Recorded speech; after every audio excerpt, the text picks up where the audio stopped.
السلام علیکم ورحمۃ اللہ وبرکاتہ۔ محترم حضرات، یہ ماہ ذی الحج کا مہینہ ہے۔ یہ محرم، یہ مہینہ حرمت والا مہینہ بھی ہے اور حج والا مہینہ بھی ہے۔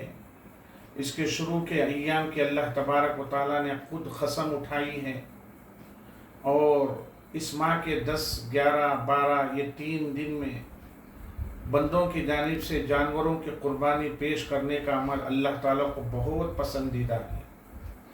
لہٰذا ہم میں سے جو بھی حضرات صاحب استطاعت ہوں ضرور قربانی دیں۔ اور دوسرا، اللہ تبارک و تعالیٰ نے اس امت محمدیہ صلی اللہ علیہ وسلم کو ایک عظیم تحفہ، عید سے ایک دن قبل اور عید کے بعد کا ایک عظیم تحفہ اللہ تعالیٰ نے اس امت کو عطا فرمایا ہے۔ وہ عظیم تحفہ یہ ہے جس کو ہم ایام تشریق کہتے ہیں۔ 9 ذی الحجہ سے لے کر 13 ذی الحج، اس کو ایام تشریق کہا جاتا ہے۔ ان ایام میں ایک خاص تکبیر ہوتی ہے جو امت محمدیہ صلی اللہ علیہ وسلم کے ہر مرد، مسلمان مرد اور عورت پر پڑھنا واجب قرار دیا ہے، چاہے وہ جماعت سے نماز پڑھنے والے ہوں، تنہا نماز پڑھنے والے ہوں، عورتیں ہوں، مرد ہو، ان کے لیے واجب یہ عمل قرار دیا گیا ہے۔ وہ تکبیرات کیا ہیں؟ وہ تکبیرات ہیں: اللہ اکبر، اللہ اکبر، لا الہ الا اللہ، واللہ اکبر، اللہ اکبر وللہ الحمد۔ یہ 9 ذی الحجہ کی فجر سے، یعنی چہارشنبے کی فجر سے 13 ذی الحج کے عصر یعنی اتوار کے عصر تک پڑھنا واجب قرار دیا گیا ہے۔ یہ تکبیرات ہے کیا چیز؟ یہ تکبیرات یہ ہیں جب حضرت ابراہیم علیہ السلام نے اپنے بیٹے حضرت اسماعیل علیہ السلام کو ذبح کرتے ہوئے آپ نے خواب میں دیکھا، پھر اس کا ذکر کیا، دونوں اطاعت اور فرما برداری کے ساتھ اس عمل کی تکمیل کے لیے تیار ہو گئے۔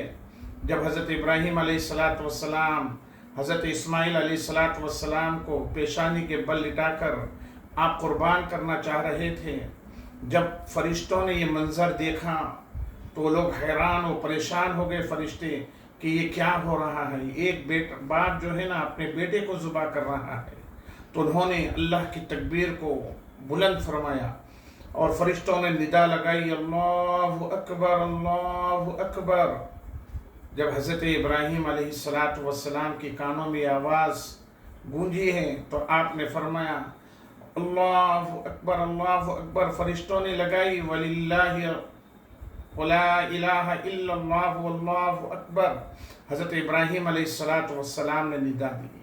جب حضرت اسماعیل علیہ السلام نے فرشتوں کے کلمات کو اور حضرت ابراہیم علیہ السلام کی تکبیرات کو سنا تو فرمایا: اللہ اکبر وللہ الحمد۔ دوستو، ان تکبیرات کو تکبیرات تشریق کہتے ہیں۔ اللہ اکبر، اللہ اکبر، لا الہ الا اللہ، واللہ اکبر، اللہ اکبر وللہ الحمد۔ لہٰذا اس کو ہم پر پڑھنا واجب قرار دیا گیا ہے، لہٰذا اس کے ہمارے لیے ضروری ہے کہ ہم ان تسبیحات کے ہر فرض نماز کے بعد ضرور پابندی سے پڑھا کریں۔ تیسری بات یہ ہے کہ 9 ذی الحج کا روزہ، جس کو یوم عرفہ کہا جاتا ہے، اس دن روزہ رکھنے کی اللہ کے رسول صلی اللہ علیہ وسلم نے بڑی فضیلت بتائی ہے۔ یعنی عید ہمارے پاس جمعرات کو ہے اور 9 ذی الحج چہارشنبے کو ہے۔ چہارشنبے کے دن کا روزہ رکھنا، اللہ کے رسول صلی اللہ علیہ وسلم نے ارشاد فرمایا: جو بندہ 9 ذی الحج کا روزہ رکھے گا یعنی عرفہ کا، اللہ تعالیٰ اس کے 2 سال کے گناہوں کو معاف فرمائیں گے۔ اللہ تعالیٰ سے دعا ہے کہ اللہ تعالیٰ مجھے اور آپ کو عمل کی توفیق نصیب فرمائے۔ والحمد للہ رب العالمین۔